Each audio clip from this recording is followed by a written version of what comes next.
Pita, hallelujah.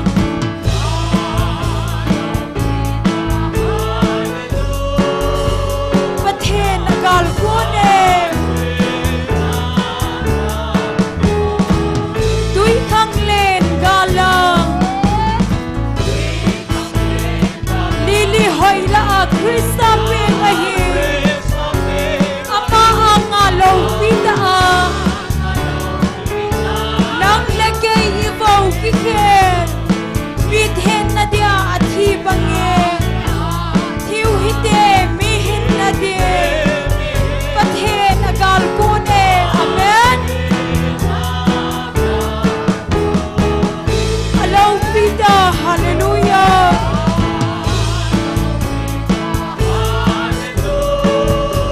Alo pita, hallelujah.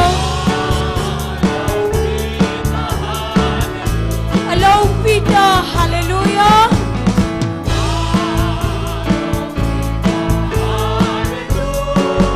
Pathen agal kone. Gamitin pagay huk na ding low pita su amuday. Amen. Lunghan na leng pitay ka. Ikola su silngim dinge. Aman kol phe banga. Man gang da jem jam su alam da. Pathen agal kone. Hallelujah. Alo pita, hallelujah.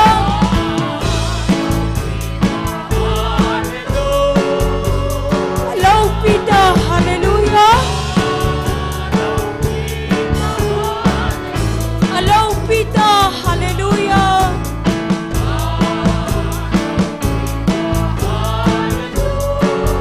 Pathen agal kone.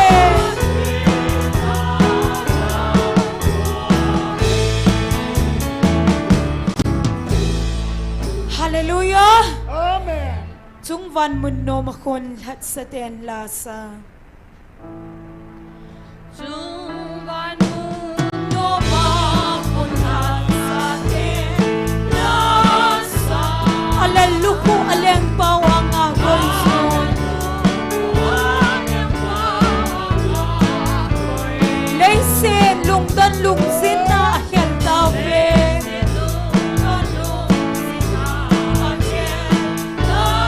Bithen hat sa ten kipala asawe. Sesuba tsoyon. Malaya kalbarya tichon. Sesuba tsoyon.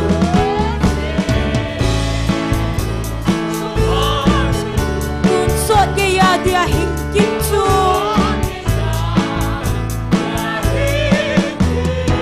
Ngaylun na la kidang ta tso akim doy.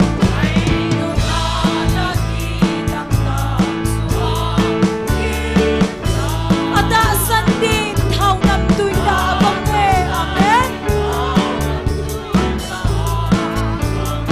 Chuan si zala thi pakai thokin bange na hian.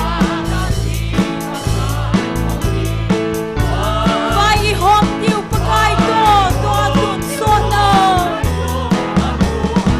Sesu ba tsoyon.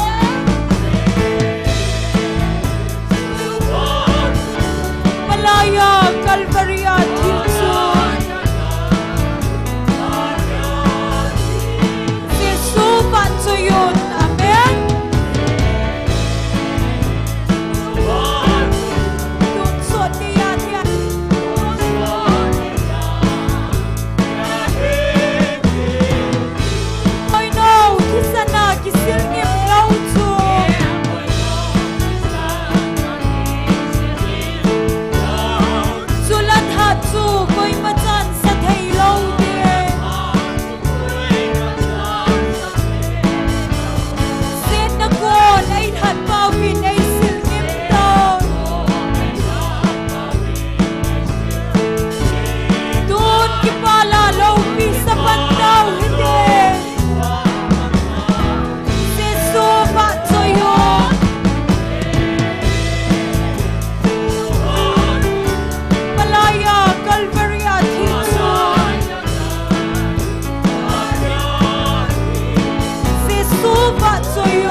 kam tau hute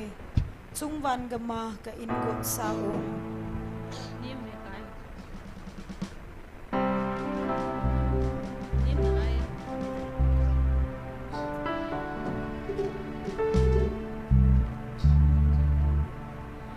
chungwan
Hallelujah. Amen. Pagaya pai. Joseph. Pat. Pagaya pai.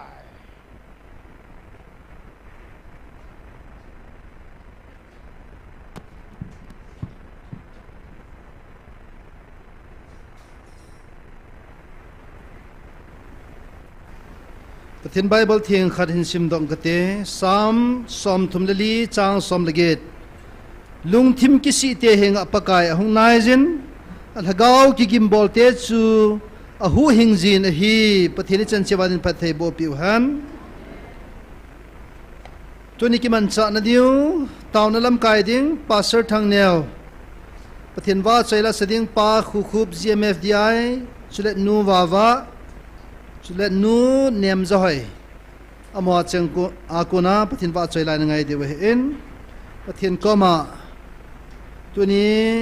นิจักกูเลสอมกุบเลขัดจันเกอทุปิตาวนาไม่ติขมา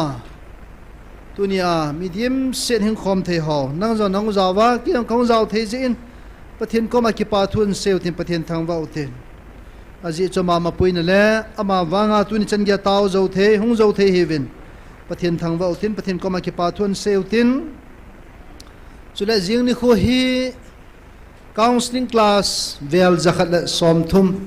อันเห็นในเหตุการณ์ประเทศนี้ตัวนี้จันเกียมาปุยจิวินประเทศก็มาคิปาทุนเซลทินตัวนี้หงคมหัวเจ้าเสียจงกติบนมจูลอยเละไปอุเลนาวโซปีในหอคาวสลิงอาเจ้าขลุ่ยหัวเจ้าเสียหินเตมุตินหงเจ้าสุดเตให้เทเลอินติมหออัศงาอัตโนมเลวจงเละอีหันโตปิวตินกิทูข้อมุเตละกามังไทยหูดอดิ้งเซปีดิ้งอัตมินอีบอนจะไปปันคอมเดียวจุเลตุนียหงาอาเจ้าขลุ่ยอินมเข้าจงเละลุงสิตาอีหงเจ้าเตเตดิวินจงติบนักกันในจินบอนจะไปกิทูคอมเดียวเห็นคาวซิลเลอร์ผู้อีเวนเจลิสผู้ดินจงแต่สัลกาวหัดนัดดำนับประเทศปีนัดเดียนเต้าตินตุนอีเวนเจลิสนวลเต้าปิวตินกุลหังเด็กระบาดจงอมอจังจงประเทศแห่งเต้านั้นนักกับโซเกลตินตุนอีกิมันจัดนี่โปรแกรมหัวเจ้าเสียจงเต้าใจในป้าเฮมจังอินินในปีวินตินอีเทดานเจอินประเทศแห่งเต้านั้นมังปันเต้าเต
Hallelujah, hallelujah. Laupina dim pahin suwana pati. Tunini khojang natasan cha te mihisa hipa o nahu hing na thu te ke holim khom thei ding dam na phat phanei pi ka ki pa wen min thing lo pi hallelujah tin ka hin thang wan hi hepa tunini khojang pati nang mai nawa chaila hin sading te nang man din pe hin mang cha na thui ngang ki mang cha ding na la chapu nang man hin din pi a ngai ding ki ho zo se kalung thingil wa ka ngai wa hagawa hal na ka chan wa hagaw lo makal son be na ka nei thei so ke na divin ami chang chen na phat the na namal so na khat che nei chang taun tin ki ho zo se na khu thing ke ha ne Nazareth Jesu Christa na mina kang tao hi amen.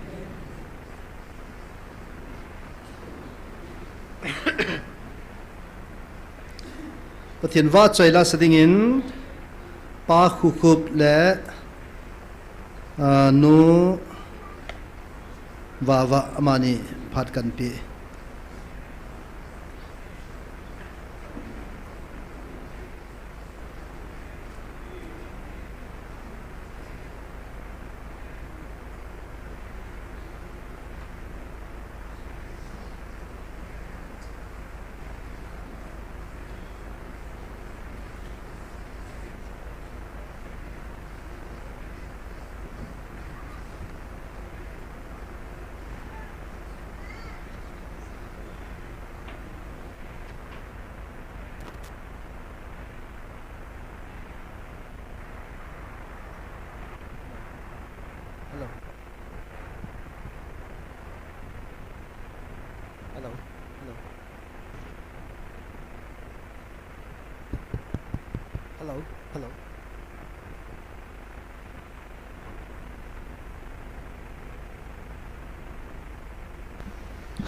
Hello.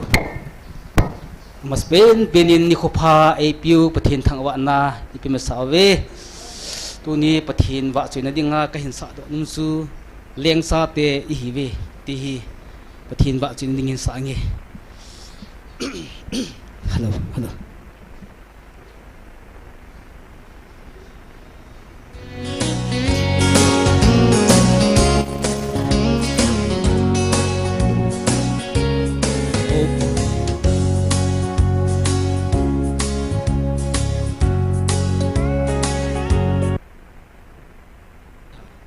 Hello.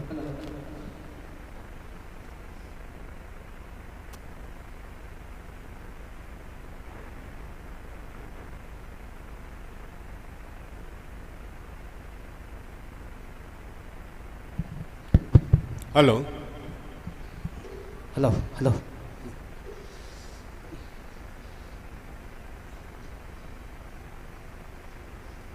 Hello. Hello.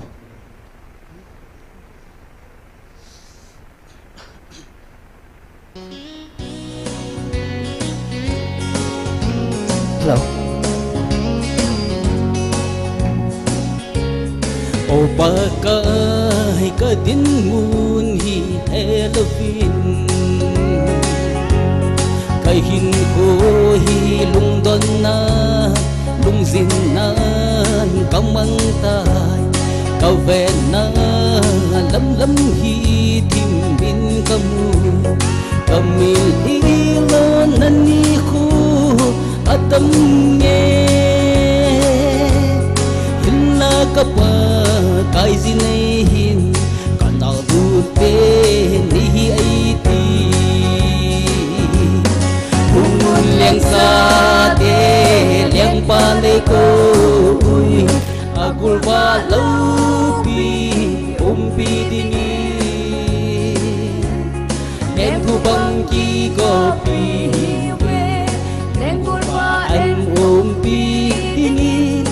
kapwa kay na songe vanoy hi azot azein hung obo tang sa ho in hung donun pagkay zin aton ina si mi ay don divin tang kanay lo ato din din son leng tùy tùy le băng nói giống a hôm gì lấy si xuống hi băng nó mà ngày lu này hi ding hi na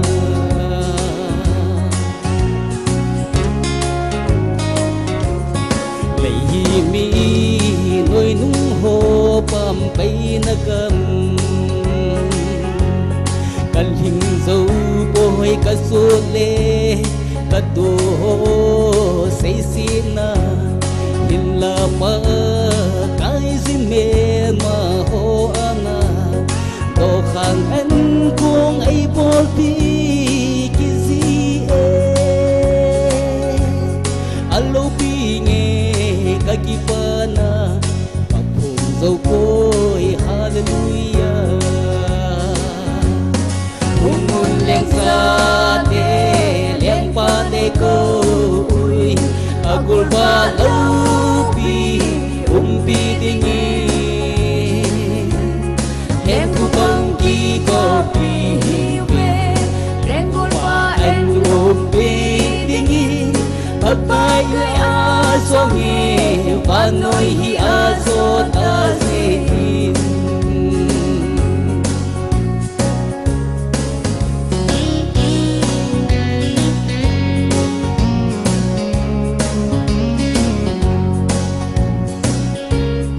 đèn thu băng cô pi hiu hallelujah ta hai băng nhìn kim thấy lô anh mẹ su căn ấy ta so ra băng in ngon là cả lai xuân quay na lâu din a vui gì cả mê tu hin ra lên anh cũng khó vì cả hi la sắm tu poni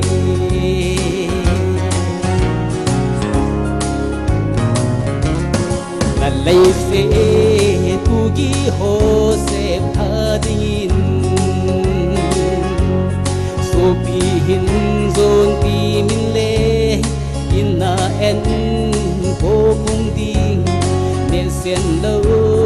anh si tin tâm ta mi dầu si din in con linh ta hồng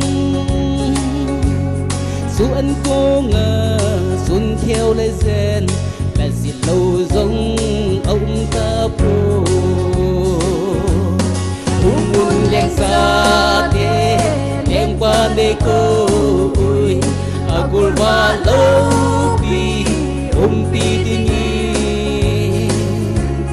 leng thu bang ki ko pi we leng gul ba en pi dingi kapwa kai na songe va noi hi a zo ta si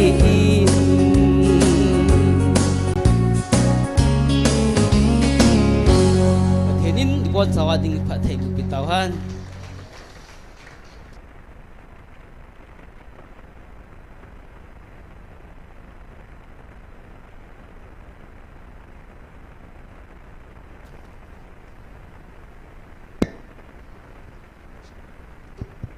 Hello. Damna phat phaman tam ta ibu pathin ka thang ba in pathin ba choila o so chat na ngai ya pe ngai hiu ve that sa nang man hu hing so lo ding ham ti chu khem sa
lam ta sin na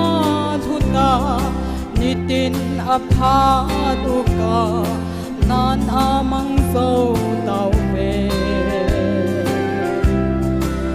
cao ngày ra đăng cha ho hin na tui choi sin langa pita kai na na tong ya thật xa cái hi lâu hầm cả to ding he lo vin ka na na lai se kai nei ngai dam in na thu pe ho ka na sumil song ta o so sa na ngai sa pe na hiu pe ha sa nang man na hu do lâu đình hầm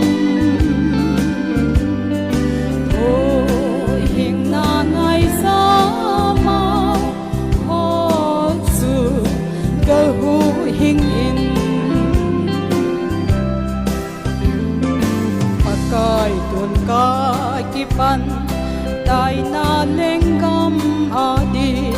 nat sa kai hi pakai nei su mil lâu senin kata saka hatna a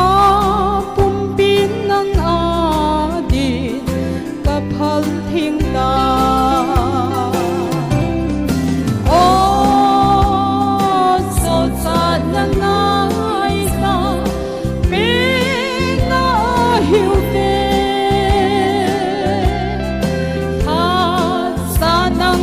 na hu do sâu lâu đình hầm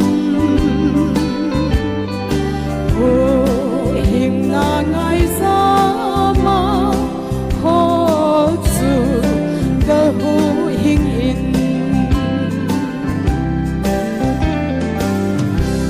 ปัทนีนิปอนสาบาตินพัทเฮโบปิตา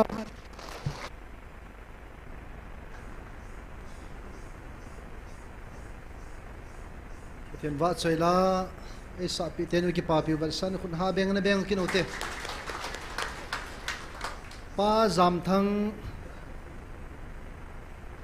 ตมูอังอาและอินดินดอปิวกิปามินเตป้าจำทั้งเวลาในตัวไล่จนดิ้งเสียงป้าคนกาดโมอภัยไล่จนดิ้งเสียงแต่ไล่จนดิ้ง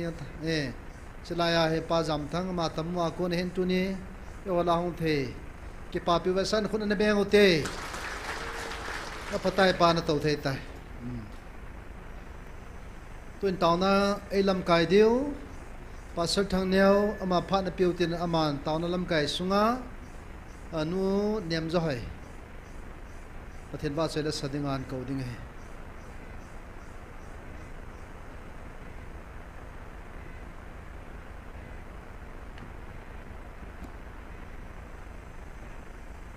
มุนดังอาฮิโลเลอชีสากุมอาซาอิโฮอินโนวาไอโลตาวน้ำมอลหัวอันนี้ก็ขอบสังว่าตัวนี้ประเทศมุนทิ้งอากิพูนน้ำมันออกจากน้ำมันอะกุมนี้กุมทุ่มนิโคสังเลสมกุบวาลประเทศซาลัมกิขอบนาวฮีนมจังนมโซอินปะทินทุบไปเอเจชุน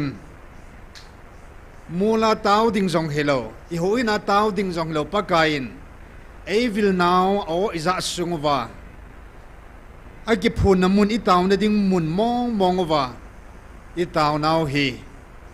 ตัวเนี่ยปะกายินมุนดังโซเสสังอินเกยมาเฮงะนาตาวนาวฮิไลมุนนาตาวนาวฮีกิงโซและฮัดโซนก็กอมห้องลงเอตินป้าปะทินทางบ่าวเวเอ็นตุนิชันเกียลายมุนเทียงาปะทินโอกิสะน้ำมุนอิปิซิอาจุเลสิตมุนาตะโล hi tabang mun hi pathinin mun thing ta ei phun do pi hom jai le NIKHO hi zat ama ki va chain mun hi zi hi hallelujah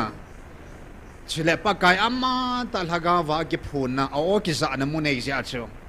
wana mun thingom banga leya jong pathinin hi chim mun hi ama o ki za na mun a ki phun na mun le chile ama ki va chain mun ama hinga ki taw na mun NIKHO hi zat sunga ama bo bo thangwa na ki pi na mun hong i pha na pakain alung lei na mun at sana mun thinga ei phun do piu hitan hallelujah as mun thinga tu ni san ge ya nang la kyang tau sing thea in mun ilo mun sanga hilai mun ngai sang zo angai thu pi zo a pakain ei pi mun tau vna ti phat ho ma phat hom ta tau sing thea tu ni san ei pui khom pang avelin pau pathin thangwa ki do win tu ni san ge nam thalenga in nam pum piu thalenga pakain tau dinga ei thu piu ke ka pan lo le ka to na mun ong khan te ti a pan la jing ho zo se na chung chi va pakai min ki pa tu kan se kinin tau khom pi cheng nu la pa ulana gula pai te hi in tu ni san sana de a mimala pan la sanga a in sunga pan la tam ta jong omen ke het jing jong in suna mi khat ki hilova mi ni min mi thum ni sia hung jing jong omen family akona ita bang in sung ho de pa chat o movin tu ni a jong mi khat hilovin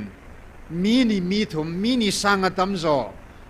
a in sunga in bola in sunga pan la tu nya taw na hunga mi pakai men hung ding ole ki pa men te mi ni sanga tam zo ain sunga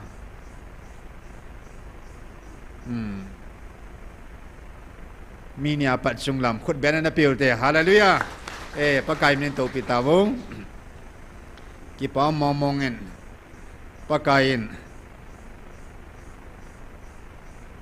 ni khat ting la na hin sit diu he tin la hin ho zo siong he ya chum mi khat sanga mi ni mi thum la ho hin am ho hi asit now hi all zep ding a hin ni khana chang se cha pan lo hin as ka ji ka cha jong na pang thil an ti kit ding na chule thakat sunga absent tam ho jong chun as kan ha pan zep ta pha an ti kit ding a hin it's hola chu da pin chu agisi ding ho chu heaven ata san lo honga hong lo agal za mun mo nga jong wa lu khalo hil ni khat jing pa kai thu pi ne na tauna pan lo ho hi hung ki si mo mong diu hin amo hung ki si lai chat diu hin ho wang he ike pa mo mong diu hatu pa se sa hung nui diu hin khu chin ting le ya pa kai thagau thu pon sei ta in tu na ei nui set ho tu nia ei dam ei do dal ho tu nia hilai mun ato na ei nei ho ke man ni khat ting le kan nui set ding le ya ti hin a hin tu nia milisya nga hilai mun na tao ho wang ni khat ting le kap ta lo hilai ke pa ding o he hallelujah hung ki le tun ding hi in thil lo si hi thil lo sen phat na nei in a pha chana pakai thu pi a ni sia thagau mei ti akal sun ho kalwala hi ke pa na de talo hi in third zone bungli na achini movin pakai na thu piang ni pi sawin ka cha te thu ta a chon thu ka za ka ki pa na kalwal na ki pa na chung chon om ta poi ti hin ki pa na chung nung ngai lut zonin seji zonin pathin thu a hil ho amma aku na thu hin ta san hon amma chu spiritual father pa khat hi ta in ata san ho adinga chu amma aku na ta san ho hi je chun hin amma aku na pathin he a pathin thuluna hung lut ho hin tha san ho chunga chu thu ta chon ho chunga chu alung leina chum be hin tunia nang la ke jong evangelist nu thu pi e pon evangelist bu thu pi e pon inam sung ba hausa thu pi e pon van lal to na sang pi na to pa e pau thu pi e hin tau vin tia ni sia na tau na chu na chunga pathin alung lei lo ta man la na lung hei mo mong hin sei ngai cha te sei ngai cha thua nung cha na hin na chunga pathin ke pa mong ding a hin ya e vil ting o jong le ataw ho chunga lung hei na thu iza ja jing oven tunin zong hilai muna pakain tao dinga thu ai piu hi to kilonin hin lam kai ho zong agung ka ki ki ho to in Saturday Sunday ti ho tabang hi nge til kho na thu in pathin thuwa ki til kho na mo mong in sermon ki ham ki hil na thu ham khanin thu phon thu ho khe poi apoi modung zia pathin thu hagau lam thuwa hagau en mo mong ki wa na pha na Saturday Sunday hoi manding ti su hin a hin ni khodang Monday to Friday ti ho hi le taung na a kitil kho na yung chom sa sa kitil kho na to taung na boba ki man sa na dinga hi hung ki gung kit khat su hin tunin zong taung na hi pha zong ning thim nan thumbe tabang na tautin masapin dingin taung na masapina na lu tin taung na bi khat na a i taung nau ding sun pathin hagau thu phonin August 7 2024 niya na say so kay mahin le kavil now thu hi na hil chen ding om ta poi na hil chen the om ta poi ipijenam ti le na pului ho Abraham Mosi Eliza ti ho ai lo le và cái cổ mít hiền pol ai lâu lại cái xây họ sẽ đâm nó lại hành năng hi lệ nó hiểu thấy đi ngầu hiện amo là thì cắm ta viện hiện cái mà hi nè lệ cái vil na thu hi a hiểu trên thấy đi ông ta bồi a ti hiện thu nên khuyên cái mà ta in nó kỳ bồi nào nó kỳ bung khăn nào hết chỉ chúng sang anh này hết khăn lâu dễ vin này hết thiêm lâu dễ vin này hết chết lâu dễ vin nãy cái bung khăn khăn ovin nãy cái khăn tal ovin tu nhà cái man cái hi này cái hin hil chết ding này về tin ai hil chết ovin à hin tu nít san cái nam sung mà hết thiêm lâu à hết chết lâu à sang thay lâu tam ta om lại zin tu nhà à thupi pen mình khát à dinga hung ping khát sun pathin ta san khát sun à thupi pen i ho pathi ni het chit set ding i het ding i het khan ding i het chit ding i ta san ding pa thu pi e i ta san masanga chu i het ngai i het khan ngai i het chit ngai hin chiu ting le ta san chu ki bul phu da da hin ya tu ni a i nam pum pi di wa thu pi pen i ho pau pathi hi i het chin po vin i mu chin po vin i het thei po vin i het zo po vin hi dunia hi ho pau pathin ka ho pathin na ho pathin nampum pin kum zakat sungin ho bo pathin hi dunia nampum pivin I het shit over I het khan diu pa he til poi mo pin hi in le se na chung chang min het se no min a hi lo le van tham zola ni le la asi ho jong min het se no min het khan ding a gongin vanui thil sim thu ho jong min het the dinga het nom zia le kha thim izil zilova le kha isim simong so chu hin pathin thil sim ho het the na dinga gam go thil sim ho het the na dinga zu le kha in to simin to simo hin tu ni a sibanga idam sungwa I ho dinga thupi pen zo chu vanui thil ho sanga isim pau pathin ama hi I het chit dingo I het khan dingo I het thim dingo I het gil diu pa hi poi mo pen hi in chedinga hi inampum pidiva tunia tauna bi masa tauna masapina kan hansu I ho pau pathin hi inampum piven I het chit thena dingo I het khan thena dingo I het do thena dingo wa hi tunia tauna inanei di huntin chedinga chun somsa kitil khona ananei utin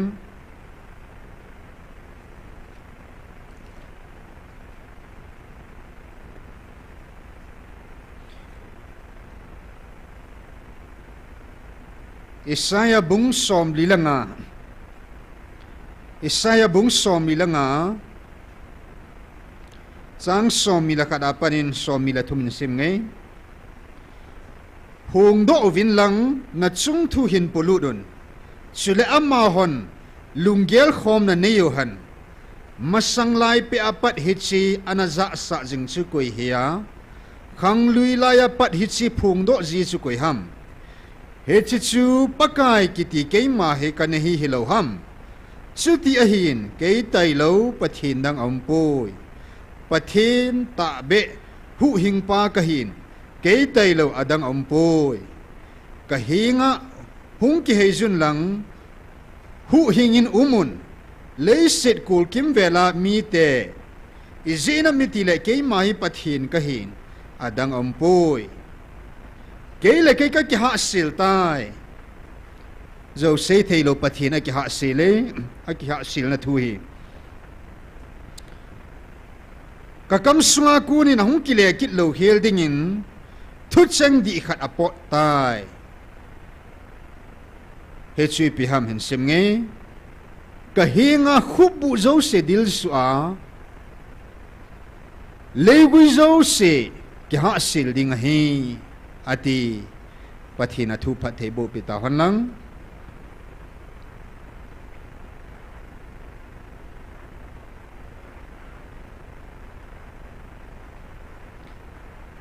pathinin thiliza ka hein pathin thui nga konin movin abol thailo khadau me iti bangsin pathin abol thailo thil khadau men emazosia bol thain abol thailo khadau me hp ham zo sei thailo pathin zo kiti momong pathin sei thailo epigenam tile pathin jo thutta ai je chun amma a hin zo kiti momong lo hi jeng hin zo kiti momong amma ju na lo hi jeng hin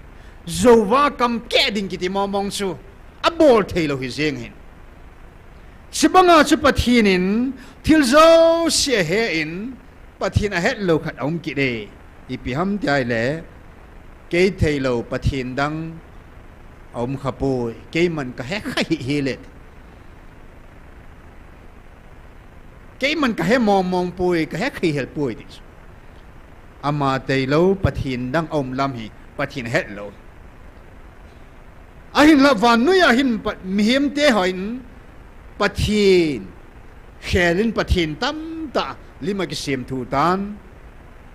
enge mu thaya ki sim loi mu thei lova pathin lim ki sim loi dim set ta ahin lai ho pau pathin hi akhanga ki khel ti nei lo van lal to na to pa pathin su he Yun 26 2024 ni in number 74 serial number 7475 na su kiche ta pathinin ai sei pi khadomin he chu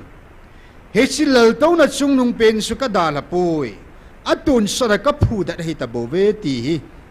nang hon nam mi ten sumil hi ovin isu mil loading va ai sei pi khadomin vana lal to na khada ki don mi khada to ve he chilal to na chu tôn sona ke man ka ke do hin mang ta lo dinga ke man ka phu da hin he chikalal to na hi nang hon nam mi tan ka dal hangai pon mang lo ding ka phu da hi ti sumil hi venti alal to na man lo vai la chunga to pa chu i ti lai he long ki khel ta lo di ti nai Salmon lal to na yang sun be ni ne man ni ne David lal to na zong Babylon leng pa Nebuchadnezzar lal to na yang su be ni ne in ki chai ni ne itabang lal to na thupi ta ta Solomon jing zong sana jenga sakei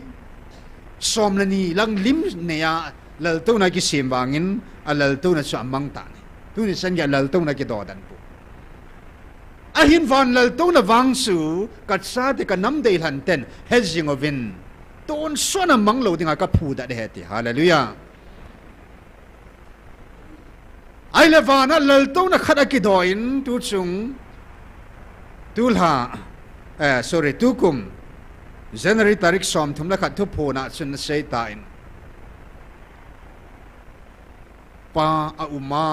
chapa a uma thagau thing au mai le ke ma ni lo pin ni ting le kalal to na tung pin to ding su koi pin hi ding hamati vana lal to na khat ki doi mi khat bo to hin hi cha to pa je pathin hing jing khat se boi bo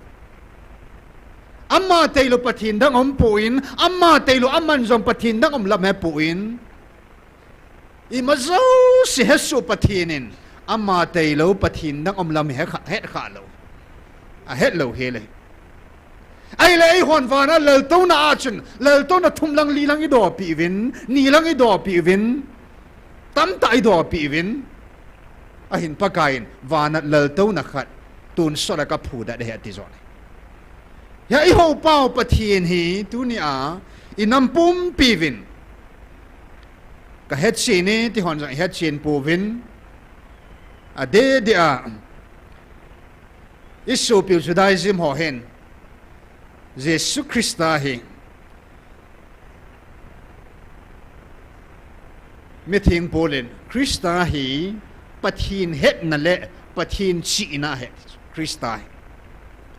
Christa ki ti thu cheng Christa thau nu pa hi ama sunga hi pathin het na zo si pathin chi na zo si cham kim ke ya ama sungai cheng ai pathin chi na chu ko ham Christa hin pathin het na chu ko ham Christa chu hin pa chu ko hi ko in het nam chapa bu bin het chapa chu ko ham ti chu pa bu bin het tu ni san gi ka theology na ti hon song pathin hi na het chen pu bin azil thovin ammo own imagination own theology in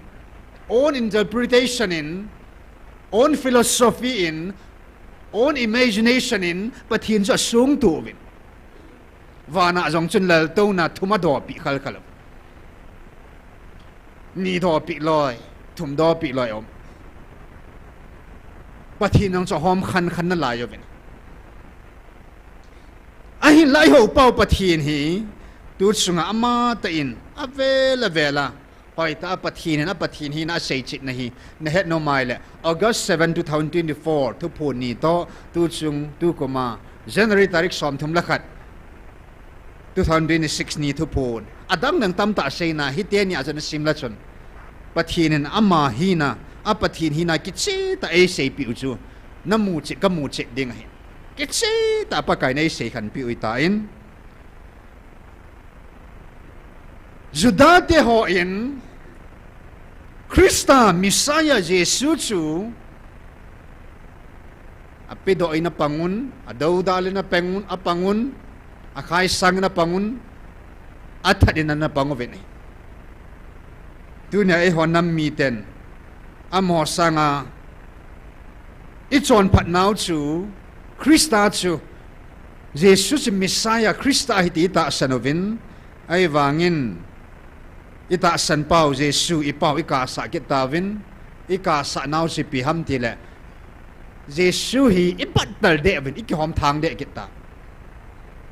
Jesu khat se pathin khat se tagaw thing khat se pa khat se van lal to na khat se achunga to pa khat se chung ipatal de vin ikihom thang de jeng vin pathin khat a hi lam he patalovin ema dei chin pa o chu ma um hi ti loi chapa chu ma um hi ti loi hagau thing a chu me ti loi Jehovah mong hi pathin chu ti loi zave mong hi ti loi Emmanuel El Shaddai bo hi ti loi ai lo le Jesus se hi ti a kisip mang ke ya ai lo le Alpha le Omega ma bo hi ti loi hi tin chun pathin chu a pathin hi na hi ai mà đây lại ta chỉ kia là vậy, ít bớt tờ đệ riêng vậy, sahangin, nệ đình, vahing sahing akim na, abo tờ đệ bằng ako, ít pathin pau he, tu sunga zong, unit tinia hiso na pin si suhin, pathin hagaw akap me, ipisia ju kap ham, ibola ju hiso ham, nakibung khan khanawin. Nang ma homun bova pathin holding thu pin na gelovin ke ma pathin khat ka hilam na gel do ta povin nakki bung khan khanovetis nakki hom thang de jeng ove na pau ke ma ka li so na pin su nakki bung khan nakki lang khan pau hi achu ma nakki sim pau hi lung gel chum che na lung gel lo na ki hop tal de pau hi ke mana pau ka na pin kal hisu na pen het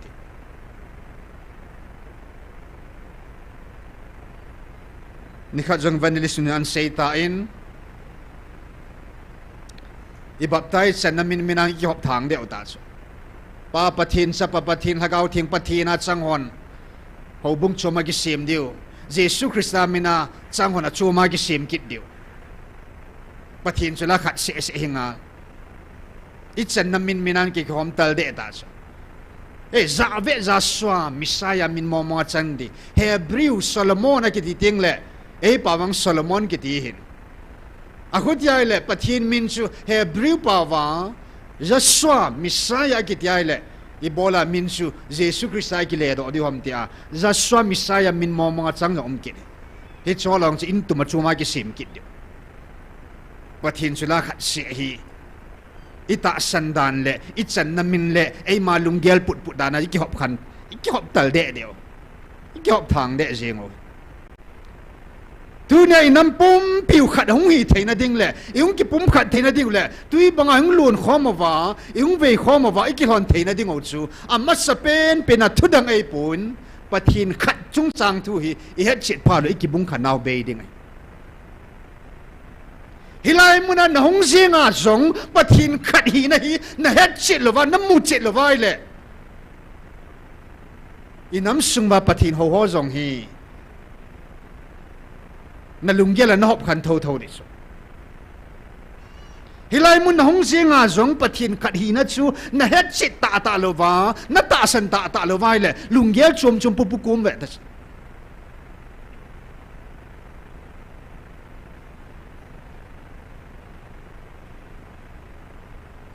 hilai tao khom sungvin khat hi na tin ich bo do do le ke bi sa ki khom hon lunggel chum pu len tin isia ki khom lunggel chum pu len tin misai ni hon lunggel chum pu len tin 7 di hon lunggel chum pu len tin UPC pan lunggel chum pu le dis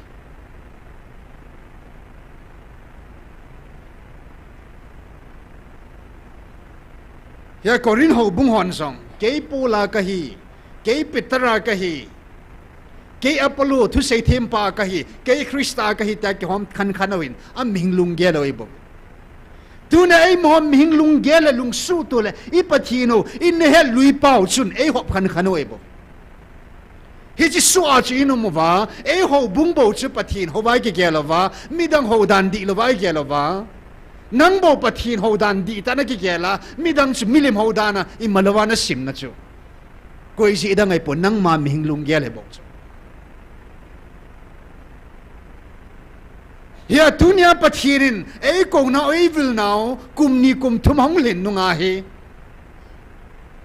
i pathino hi i nam pum pi ni het thim lo zevin an hom khan jong lew han adia hilai muna hung ho hin i lunggelo hi i ho pau pathin khat hi banga e ho jing lunggelo khat hi sa ngai hilai muna i taw kan le lunggel khat hi ai pot phan lunggel chum nei ding hi lo ke bi sana ki khop mana chu lunggel chum na ne ya hilai mun hong pal lunggel chum chum na ne ding ai pon hoi lai zong la chun hoi lai mun zong la chun na ho pa pathin khat na taw na pathin khat hi chi pathin khat chu ga hop khan khan ngai lo he la he amma khat hi banga in zong lunggel khat ne nga he ta san khat nei jeng ding ai e je ta san na khat nei ho ding a chu hoi lai mun zong le buina lo he in ya tu chunga i pathino vena kamsang ta ai sei piu Israel te kanan gam anapui lupa anapui lung pa pathin ke ma ka hi ati na hi hallelujah crossa nang hol hat do denga mu thaya ta sa hunga vanui chado a vanui zo pa nang hol hat do pa jong ke ma ka hi ati na hi hallelujah dunia lagau thinga nang ho Thagawa na vilova o hung za sa pa jong na vil pa alai lung hong ki phung pa jong ke mama ka hi bo ve ati na hi hallelujah ya ki hop khan na ding mom lo hele nang pa pathin na tin nang cha pa pa nang lagaw thing na tin nang Joshua na tin nang Jesu na tin ta ki khan na ding mom lo hele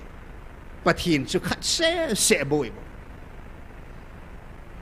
pathin hi na ki ko na min ho si achu jesu dei hon jesu tia ka chum pe Emmanuel de hon Emmanuel ka ki ti chuma ki hop khan ding El Shaddai de hon El Shaddai ti a za ve tia chuma ga chum na ding lo he le abona amma hi na ngane bovin ama pathin khat se bo se na bovin ama ko na ngane ai bovin ya ki bung khan ga ngai lo he le he ya tu nia inam pum piu yung lun khom na dingo pa bangahang pa khom na dingo isay tavin iso piu Judaism on Jesu ado dalovin Messiah hipoitivin kilung to chanin Judaism am khom of aki khan po ve asunga chun Juda ho ba chun khatin om of ai le ho in Jesus Messiah hititavin Krista hititavin 100% pathin 100% mihe mahiyong itivin ita santave ahin la a Christian sunga Jesus ta san na chun ai ma de la lai kilavin I bottle devin hom thang de tavin tunia pakain a pathin hi na a pathin khada hi banga inam pumpiu khada gom khom denga pathin ei vilo hi in ya tunia hechi itupi peno hechi Taona point na honglut tautin kan simha de chedung jaina tau di huntin Deuteronomy bungli chang som thumlenga nang ma hinga hichi kivat sa hitai nang man pakai kiti pathin hin amma tailo adang khada khat sa jong ampoi pakai kiti pathin hin amma tailo adang khada khat sa jong ampoi ti hin het na dinga ki bol hi tai abana Gospel John bung som la sagi chang thum pathin ta khat se nang male na sol Jesu Krista ta chu a het do dingo he chi hi tun sot hin na hi pa phanin pakain anam lan Israel te avilin pathin khat ahi na phot chi na in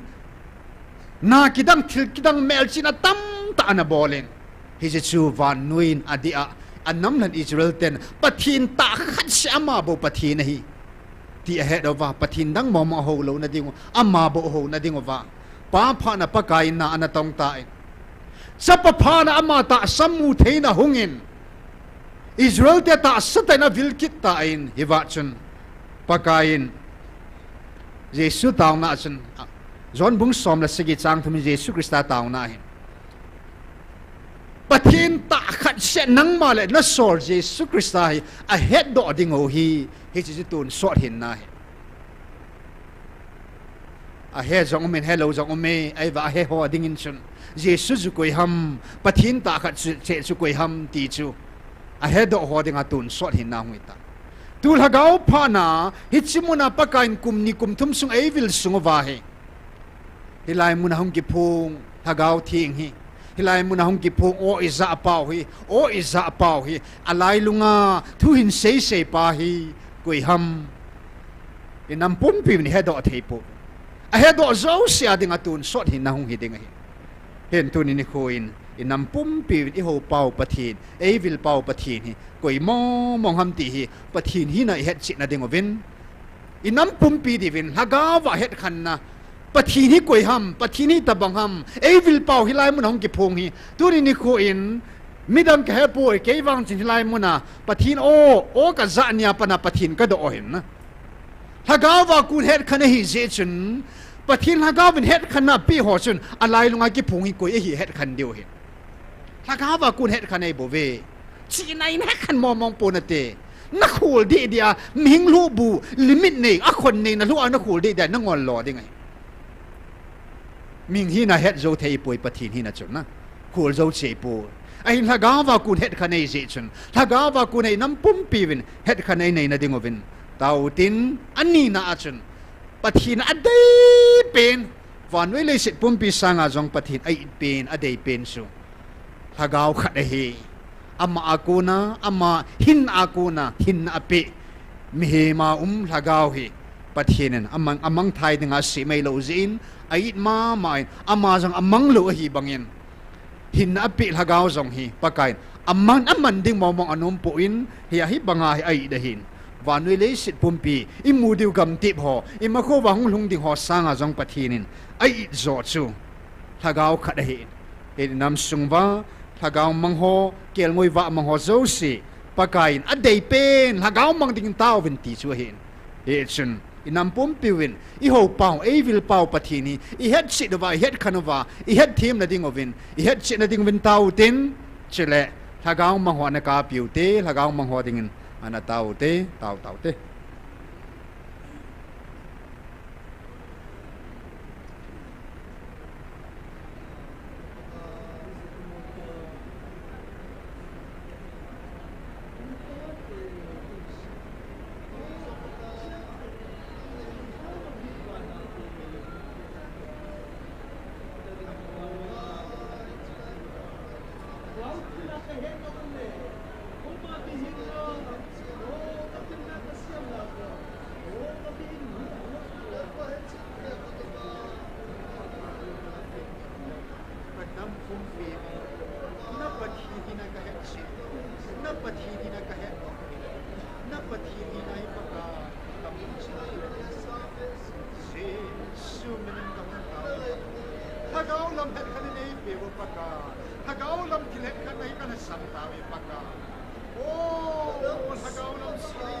dunia lai lu ang kipo ei vil pau lagao thin ka patini na paka o lagao na ina lagao ba kun het sin na hi kadam pum ei pakai het kanna het sit na nan ei kalum karunei han pakai ka patini o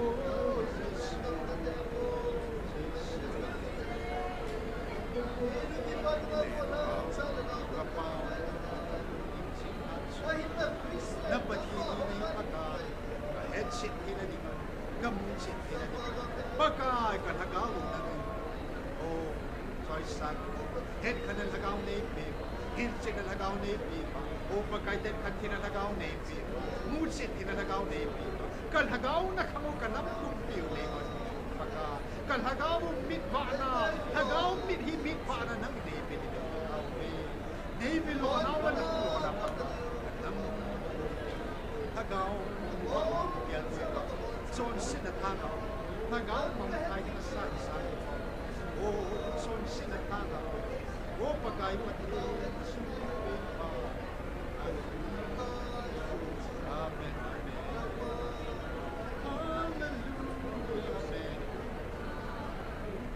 na kisanin suhamin na may bansal na bantanin kaya din o pagay na kilbol ka din o na ngayon na naisuksin bagay na lang biting nilo nagkanang po yung akidahan ang lukila huhingan santay na di mo bin hopong tila kusong tila bagay rehab center la relief center la o hagaw mga sang ito nagyal mo yung seksyo bagay na o sa sinuhaya kisiyan na ma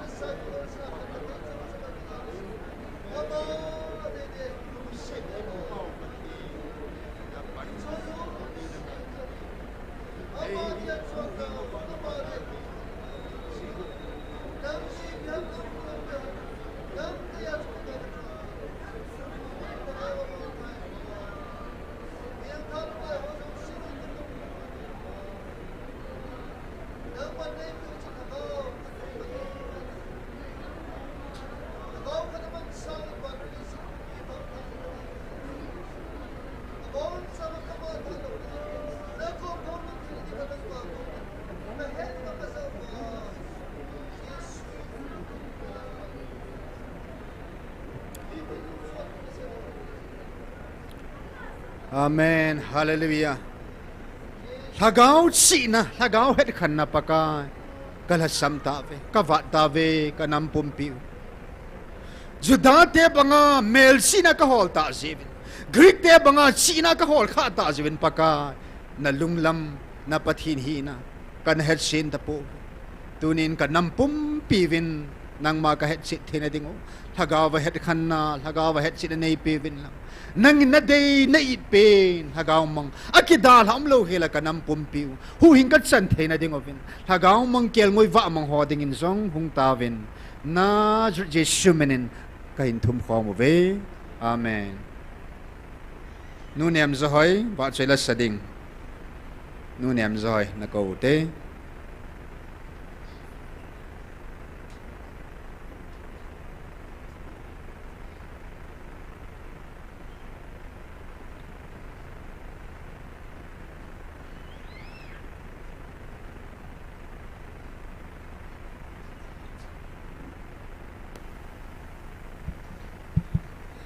Amasan tamang phat pha ei mo sa pathian ka thang wen ni thom kon vai chi phan he tai te pathian wa chen da khin sa de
pathinin chan chi wa dim pathe bo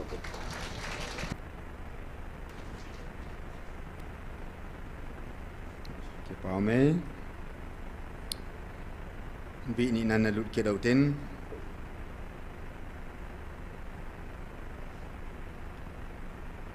Israel te hon pathin phat na hi kum som li sung pakai nan pui naw hi asumil pai payun tunia e hon nam mi ten wang isu milo helding o hin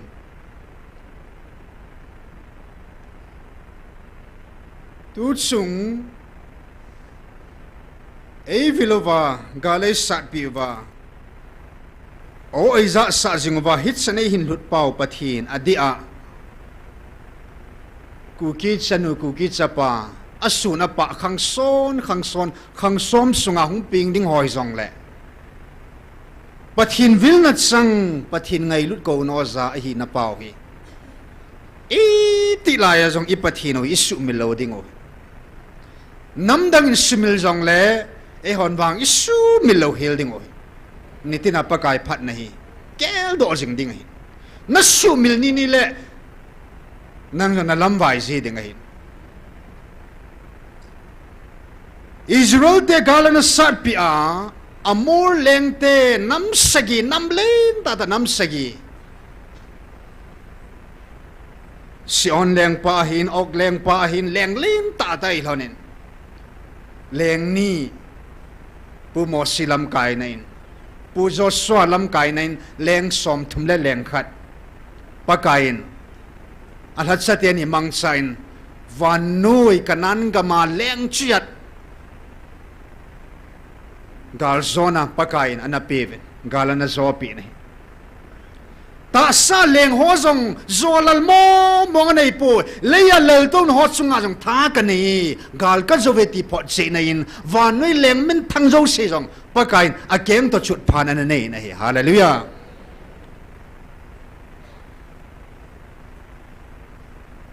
leya ta san hung ta in son se kilit sa zo se ding a leng pa satan Leviathan kiti chu akilit sa zo sia chilha di wa ma sa leng o het chon sit chunga thanei pa thina chunga thanei pa chu pakain gal zo wa ki gel ta pharin chon sit chunga zong thina achunga zong vanui pum pi zong zo thei pathina hi pot che na in crossa vanui gal chana zo ta in athidan po in akivuidan po in ni thum ni in vanui pum pi thina zo se chon sit zo se zovin chon pha in thanei ta in ni thum lin nin ana thowin gala zo ta na hi hallelujah leisina leng ho chunga gal zo pa chun vanui pumpi gal zong chu ana zovin ling zong atu tang dan thei poin leisik chuna tu dan go da hin ai wang atu tang zo poin vanui zovin ana thau do ta na hi hallelujah thina nyong hen tang zo lovin chon sin na hen tang zo lovin ana thau do ta na gal zo pathin hi ho pau hi chi pathin bo ho tang adang mo ho hi tang Tunia hilai munei hut pau zong hi vanui leng khat sang ai poi inam sungwa president iti ho zong ai poi tu san galai sat pi wa ai zo pi wa tu san hilai e hin pui ho zong hi mi he mai poi mi em khat zong pa cha hi ven mi em khat lo pi na pi hi ven US president pa zong hi lo hele Nampi pi pu pia zong ai poi van lal to na to pa pathinin hi chanei pui hung oi pia sai milo te kho poi hei mil new men te kho poi US president hei mil new men te a kho poi van lal to na to pa pathin hi chanei hin pui lung pau galai sat pi wa inamo tung ding ninga ki tem pa wang ama wang simil po te su milo healing aji chu pakai ama ban tha na momong hit san ei lu do ya chu hit san ge ei pui lung pau ji tina su mil ding ham su mil thei mo mong hi lo he le e nam pum pi de wa point to pi pen chu ngay vil pau pathin hi I het chit dingo I ho pau pathin hi I het khan dingo I mu chit diu he masape na hi in amana dei pin su van we le sit pum pi sanga I honam ki tum ding I mading ati po amana dei pin su lagaw mang hi lagaw khat hi tun ani na a ai mo ding na ki taw ki do tin pathin lagaw te phonin na hi naw na lit naw nang hon na hi naw le na lit naw na ki het po ve na ham phat naw nang ki het po ve na ki het che thei po ve ati hi a khu tia le ka het tai ti wang wa e ho ata san ho jing jong ke jing jong nang jing jong ni khoi zat na taw wa nga chu na hi na na lit na ham phat na hi na ki su mil ji cho he ong ki het chun zo lan zo nai lo hin na ya la sim pan het chin hi leng ong ati pa chu hi het chin mo mong le hon tua sang ang pani ha la che na lai deu chu I hi naw jong ki het chit zo po vin I le naw jong ki het thêm po vin I ham phat naw jong ki het thei po ve a lo pi da na thu pi dan dan he I man lut naw khat sei leo han van le leya thil zo sila chung nung pe Alin pe na sang pe ger sang ding sumil lo ding a chung nung pe na koi ding chu van lal to na to pa hing jing ha chung nung pathe na he hallelujah ama sang chung nung zom ta lo cho ahila hitsi van lal to na sang pe na to pa van li se simpa van til ho zo siang thunun thei van til gil ho yang kyang tu chut pha nei thei pa chun o tu ni chan gain van nuin khat jong ei vil po ven na het thei mi khat chang yong e ho langa pang ding ei vil thei du khat chang om nai po ai le gam pum pi vai hom pan khat ve hong vil sun jong ti ma chang an pu di poi na a hom sang anei bo tu nia hai tan gela chun so pe te ho I lo pi naw I lit naw I hi na pau hi a thu pi dan dan so van lal to na to pa hing jing ha chunung pa pathin sa pa pathin hagaw thing pathin van lal to na to pa chun hing jing ha chunung a khel pi mo mom lo ki ba pi mo mom lo hi chi pathin chun a lal to na dal ha in e hung vil ta ve hallelujah a lal to na dal ha a vil thei mi a vil thei nam ki ti chu pathin jong a lal to na to thim khai ta lo wa a vil thei nam ho sang nam li nom pu ne siamin vil hi lam piamin vil hi lam wa nu khat chang vil hi jong le a cham kim tai a ling set tai hagaw thing I pathin ovin hagaw thing in a vil thei ki ti chu a ling set te a ling set tai koi ma dang ki tha hi beng na ko pu ne I chan gya na li hitam na I chan gya na thupi hitam pathinin nang vila hung ke ti momong chu mi him jong hilo van til jong hilo lai ama mo mongin hagaw thinga o akam chang ta a vila a ho pi ki ti momong chu hi na pau hi thupi mo mong hin lo pi momong hi ya hi na pau a tha ben ki kel do ki do te he chun chu chunga pa kai ni hi naw ama ta in kam sanga e sei do pi hong om na in yong le pathin tu ne sim sautin I tauna ding wa hi hi naw I lit naw I lo pi naw pathinin I hi naw e koi na pau hi I ki het chit na dingo I ki het chit na dingo wa hi I taw dingo hi in e che point su lunga nu koi pha do tin changhat chang ni pathin thui nga ko ni kitil khau da diu te Isaiah bung som li le thum chang li izina mitile keima min moon man luta za bolum ta na hin kin zong nang ma ka ngai lu hallelujah ni ve jen in ho piu hin chi athui hinga in ho pi now Israel ho pi pu ne ho na me ho pi now we hit chi 2025 February 21 in ho pi win chule tu na nung pen March 5 in jong chen pa kain hit chi in ho pi ve isai bung som di la thum hi in ho pi na sao hi e ho nam e ho pi nau hi nang mo mong na ho pi na hi mi ho dei musidovin mi ho in min oi nungai ti vin zadang ho hin e ho nam sunga ta san lo ho hin a eng in ilovin e ho na ve a hin la pakain hita banga van nuin a ho te ho chu keima min mun pathina dingin man luta hallelujah zabolum ta hallelujah nangma ka ngai lui ka ngai lut ta ai ti ve hallelujah pi mong ni abanin First Peter bungni chang kana panin chang som chan hiding ahin abona chu ina in sim theu hin tin to he bona kan sim loading he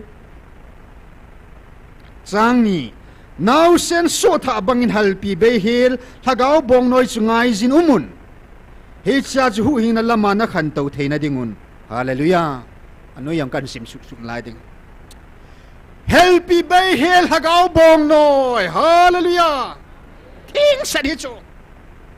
nang ma chinan na degree na title na siltu na science na geography na theology nan ki po do a bu be na hal ta chu pathin thu ta na hal pol de a phat chum na la hi lo nam khan to na la hi lo aga ne theila om lo a hun ngan hi ta chu phat chum lo chu hia pathinin helpi be hil bong noi thing set thagau thing hin tui a o a thu ta thu hing thu ei peta ve hallelujah chikal wal hoila na go hol be ong thing set hi ta chu ipisinam tile mi khana mang thua se ei pon mi khana zil na thuan se ei pon mi khana gawa vision thua se ei pon thagau thing amata thagau thing chun thagau thing sana oi ho piu chu palai lo ipisinam tile vantil thing chaman sa gabriel mata chu gabrielin energy do sa chu an sei do hi cho manga ka ki ngai na dum lo chme vision ka ki nem na dum lo hel zingla thaya thil so ding mai le ichung wa gal tol tho thil so ding mai le vantil kilo agal bolding pen a vantil kilo ho ta chan man sa zingla thaya thil so ding first sent thing set am ho kam mo nga chan sei sa chu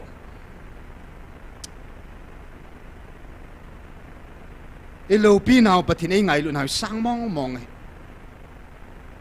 hiya smim khana ka ki ngai ding vision khana ka ki ngai ding gau khana ka ki ngai ding imang khana mang ka san gun ke ngai ta lo pi so ngai nai sai lo hi thagao bong noi thing set inam piu khang som sung ding le tun so dai chan di ho hi pa kai na kam chang ta mi him khat chang mang cha po ni palai khat chang hiทีมก็หอบังอินขัดสังจังปูนี่โซลจะหอบังขัดสังจังปูนี่ปะทีนั้นมาตันฮักเอาว่าโอ้อากำปะทีนได้เรื่องไอ้จะสะเจียงหุ่ยโจอาทินดันโจปูลินเจล่าเอามาปะทีนทูเอาลุงอากิลังอาจะหอจะจีดว่าอีจุปะทีนทูยิ่งที่หอหุ่ยเราพิจารณาไอ้หัวไอ้ทินดันโจอัปปะนะฮักเอาทิ้งหุ่งกุมลาเลยต้องนับปะนะอาจารย์เตียงมาโม่จงเสียดโจปูลาก็กินไงโลปิตลาก็กินไงโลโซลซาหัวกันไงทีมเราหัวกันนุ่งไงตลอดโจเลี้ยงเดวิดก็มากุนปะทินเพียนใส่ดำแต่กันไงตลอดอามาแต่น่ะปอยมอดุงซุยาทิ้งเสนาบูเบลโลฮิลาปะทินเอปุยโอฮาเลลูยาเฮลจงเฮลโปตีน่ะลุงเกลโตจงเฮลหินน่ะมังโตจงเฮลหินอะปะไม้เบเสชิโบหินปะทินฮักเอาทิ้งเอวิลนาวเอโฮปีนาวสุบุโปเตโซเปเตฮักเอาบงหน่อยทิ้งเสร็จปะทินินคุยสุทิ้งเสร็จอิสราเอลเตคุยสุบงหน่อยลุนนะกำตาสนะปุยลุนเอเอหัววางฮักเอาคุยสุฮักเอาบงหน่อยลุนนะเอปุยลุนด้วยฮาเลลูยาหอยาจงลงดอตามอามุนทิ้งอ่ะ GMFDI อ่ะฮักเอาทิ้งอามาเลอาวันติลทิ้งหัวมังใจถ้าชีน่ะลุงโดตาเนี่ยฮาเลลูยาอิชิบุสิดอนเดียวชุอดังหางไงตลอดอดังนักฮอลเบียเลน่าดำโมเตน่าทีปีเตดิตาอิตาซาดิวิลฮากาวดิอามันเฮดเชลฮาเลลูยาอาทิ้งสัตดำน่ะดิวเอปีอุยตา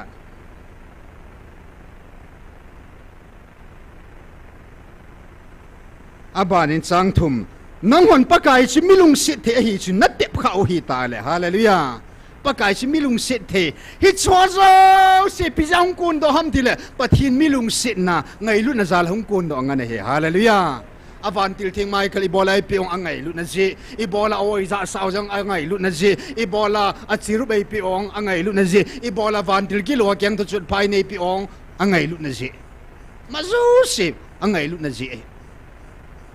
achai na ken pathin ngai lu da hi dan ho la cho ni som ni le ni khada pe in hap ta thum nam pumpi nam mi te ni som gu pha da pe in tua wang ka vil no zalo na salo ho wang kan tham dia ti chala na ngai lu da hi dan nan su hap ta thum so vin na hwa ta san ho zalin su kanung la tai ti le shading ke hello jeng na a tha ta lo pe so a su gim ta lo pe soอันนี้ปีจงอะไรจะหัวจงอาจงพูดละกิตตะโลจปะทีนไงลุดให้ดันสุอันลุงเสียนะฮีเตะขาโมตาช่วยหัวเห็นมีเห็มปยาหิน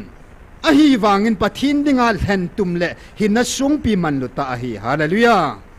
อามาหิงอาจุนนะหุงโอหินเยซูคริสต์เสนาหินอามาจู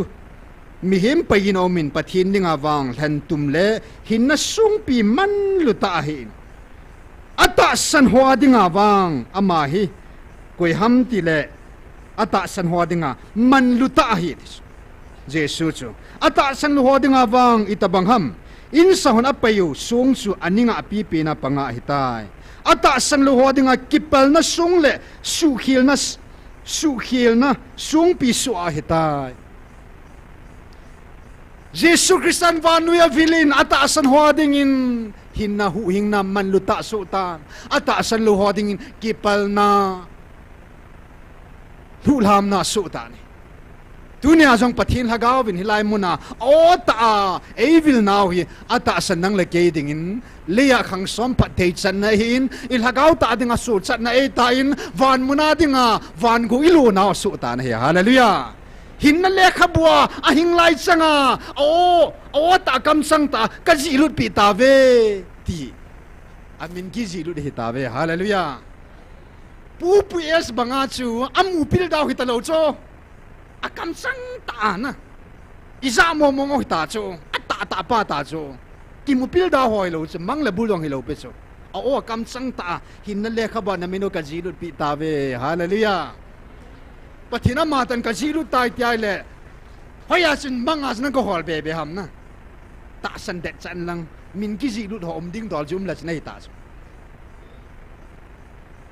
he hin ithupi na wile now hi ja hin tu chung thu pona pathin kam sangin ai sei pi hong khalanian sim ha beltin I hi now ai te ka pi now pakai na vela satan adi in August 7, 2024 it's in ya ASAP sau in Cayman Israel chu Jacob chu Cayman amin Israel tin ka khel pi in Israel min sun pathei kana buet pathei na zui tai nang howang Israel tin na ko po ving ka tin ngai lut na ka cha ta ka ko na hitave hallelujah I now hi mi hem jong hita povin I now hi gam sa jong hi povin I now hi gul si son jong hi pove van lal to na to pa hingjing ha chunum pathinin katsa ta asa pathin sai ta ve hallelujah hi chi hi na jun lung nei sel tang hi chi kalwar ji pina ga hol be ham pathin sa na hi na ji ki din lang ki sumil lo helen pathin sa umin hoi lai mun am jong le chun no ti la na chi jong le judon la na chi jong le na ho bunga na la hian lang ilai mun la hian pathin on na za pat hin lang na za lo pat hiong le pathin sa na hi gel do in lang hoi lai mun lo na lo hian lang hoi lai mun pathin sa umin chu la chu hi jing pathin sa na hi na chi ki su mel hi in ki gel do jing jing van til jong nei poi mi hem jong nei poi van lal to na to pa pathin san hitai hallelujah Jesus Christ hina ni anein pathin hina mi hem hina nei hi chi bangai hon jong tunia mi hem jong mi thing hi vin pathin hina jong inei ta ve hallelujah pa cha chun pa hina jong anei ti nai chula pa thin bangana na thin ngai chula pa su ngai lu hi bangana ngai lu na hi ngai chula pa khat sei bangana lunggel khu khat pum khat na lungput na nei ngai chula pa hi na chu thu pona sei ta in cha chun pa lo lo le ko ye lo dam ti so hallelujah ke chi ta sei ta cha hi ta ji wa pa lim da mel i lo te te di le ai hum sungovin henge ta sai puna ve mi hem lim le mel puna ve ming hi na yong chu le hin sung si va i nei di e na e wanga na ming hi na chun thagau adu na ming lung put chen thagau adu chu mi ngai cha chun thagau do na hi chu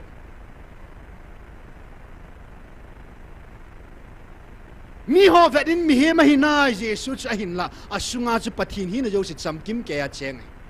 asunga chu a pathin hi na chu ki sel gu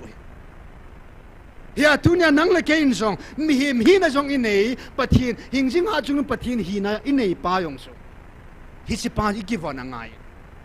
hi si pa i gal zone na ding hi si pa i gal von ya ngai lut zone in vanu ya pa sanga nang ho sunga pa chu chung nung zo hi je chu ngai lut a ti hallelujah mi hi ma dinga thupi pen pathin sa te dinga thupi pen a poi mo pen chu ngai lut hi pathin ai pen a dei pen a ngai chat pen jol hagaung mang a hi mi hem ta ngai chat pen hi chi mi hem hin ta sa hagau lung kim hi chin a pum pi a tu le atun so da ngai chat pen chu thil da ngai po ngai lut a hi chi na ne yong le kim mai poi ho sa ne yong le kim poi bol thai ne yong le kim poi ngai lut a nei ma sang sit a kim po na hi ama adang jo sin nei hi jong le ngai lut a nei ai le kim ai tai in tu hin apoi ni na dinga hin i hi now pathian alal tong na dal ha avil te chu chan gya lo pi tam na i li now i hi na pau hi i nam pum pi vin i ki he do theina ding ovin i mit le mo pa kai nei keu pi na ding ovin i la gaung na khong pathian ei hon pi na ding tau tin sile thu pi sang pi na ei pi ngai lu dei bo ve pa kai na pathian ngai lun a khat na hing na kom ngai lun nang ma na ki ngai lut bangin ti chu hin ya ngai lut na hi inam pum pi ven pathin ngai lut na hi asan dan het thimova athu dan het chidova ali dan azau dan asau dan agil dan hi I het chit thena ding ovin thil jo se ngai lut na ko na hin ngai lut he ka het tai ti bang mi he po ve ajo ai seu ta bang so pathin su ka het tai kum hi zat kum jagat pathin hi ho wang vin pathin het chin po ven hi si bangin pathin ei ngai lu ti kam in sei na ve pathin chan ge ei ngai lu na pau het chin po ben hi pathin ei ngai lu naw hi agil dan asan dan athu dan I het chit thena ding ovin tau tin ei ma chi jong pathin I chan ge ei koi ham I hi naw I ki het do na ding ovin inam pi devin te ni ding sana tau te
Nang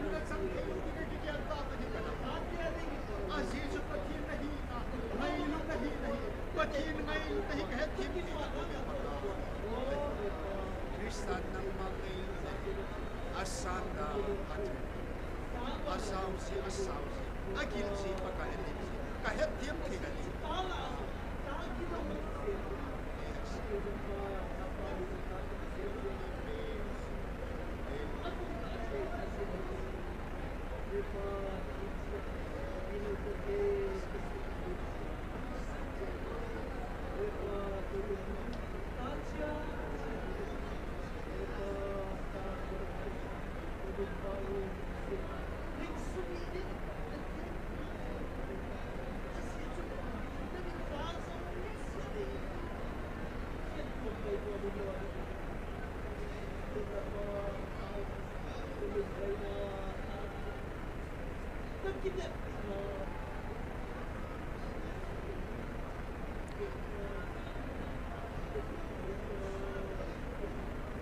Hallelujah, hallelujah, amen, hallelujah.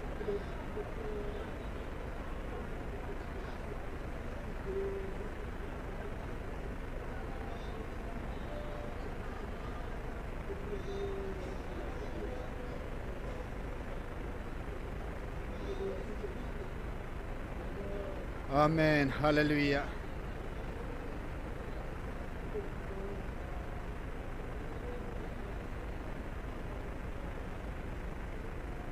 Pathin hi na akiba pi behel pathin hi pathin to ba ding kilit sana mihi mena kinaisi chile van mi pathin sa hi na sangin mihi hi na hi asang zi o pakai tuniin kaming hinaw kanam sungwa kata sa hinaw asang zo sinay sunempi ba na sa kahinaw nang hinsulang zoa tuta at son do at heding lepati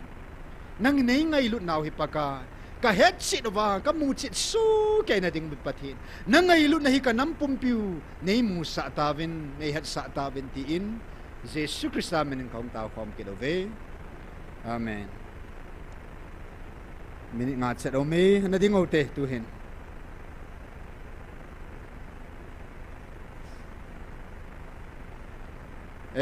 anakun si utin mit singin na ngayon te tao na tumbe na diuhin tutsung patin hagaw tupunin ho ata san ho hi ngay lut na akat sa van golo ding kat sa taasan sa te van leng sa te ay sa tawe hallelujah his ihinaw di sa akhel pim talawahin jisanga chung nun ding ang gonghin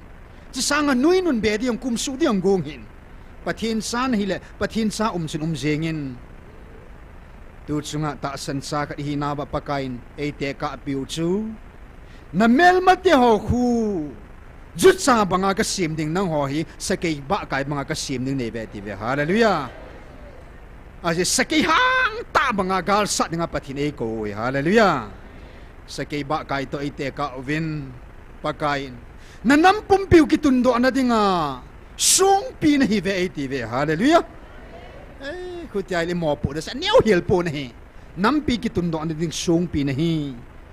ining song nampinday mohan lang daman lang tayo tomzong le jesutsu ining SONGPI penin apang ta na hi hallelujah nampi kitundo na ding SONGPI su na hita na hi sila pagkain tagaba huin sa do na ding tagaba kumpi kadai sim si uhitay hallelujah kumpi det tan hi veti nahi nadet lo tu ni nang ki khol ki lang ki sudet phan nadet kha lo le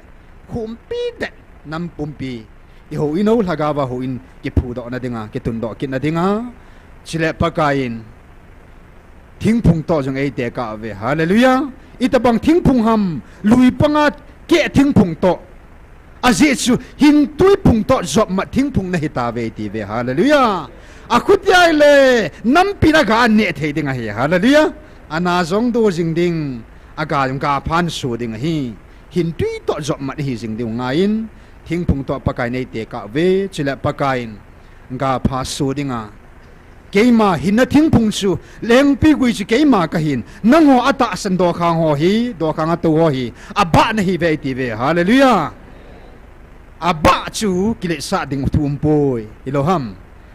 abul pi to ki job manei bo ve achama ga the poi ama to izo mat jungu ngai ba pha isu theina dingova dunia aba khat to pakai nei te ka hin chule tuni chan ge ya nanamo sep sila ko hung ka hi in chang ta chang si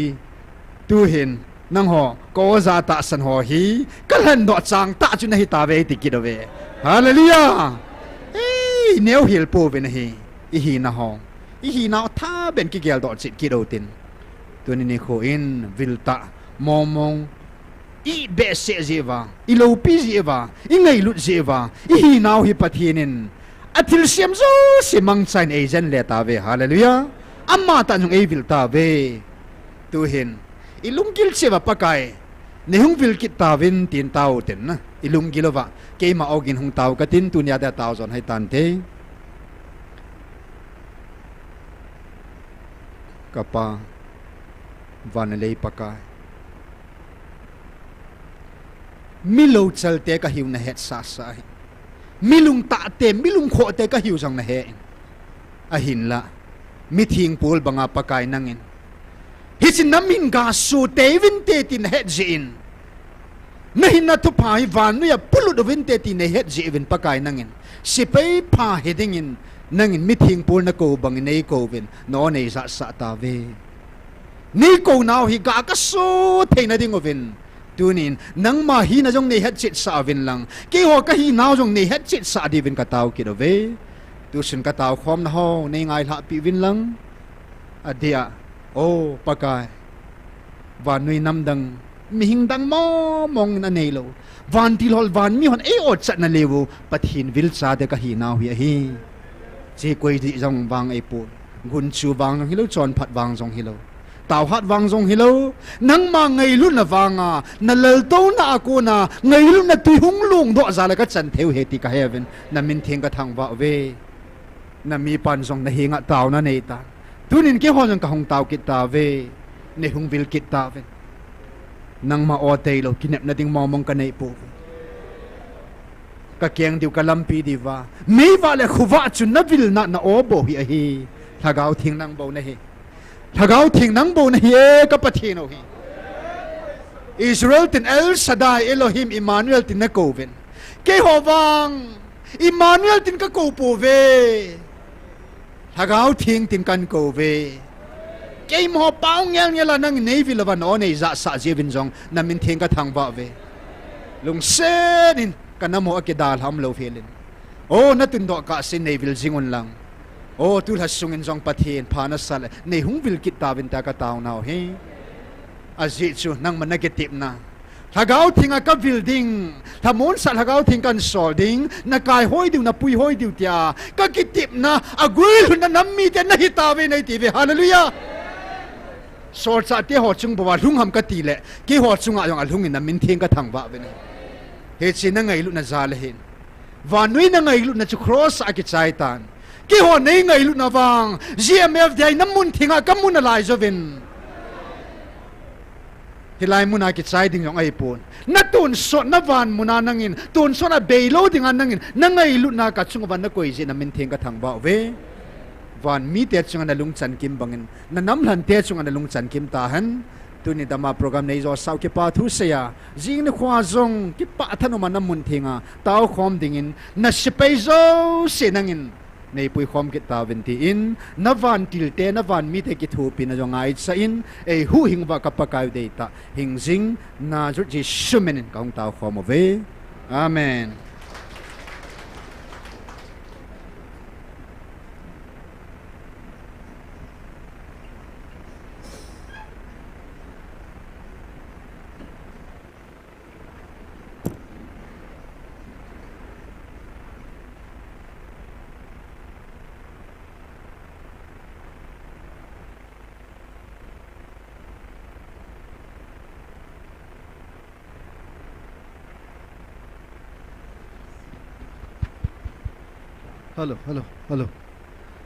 hello je ni kho kaung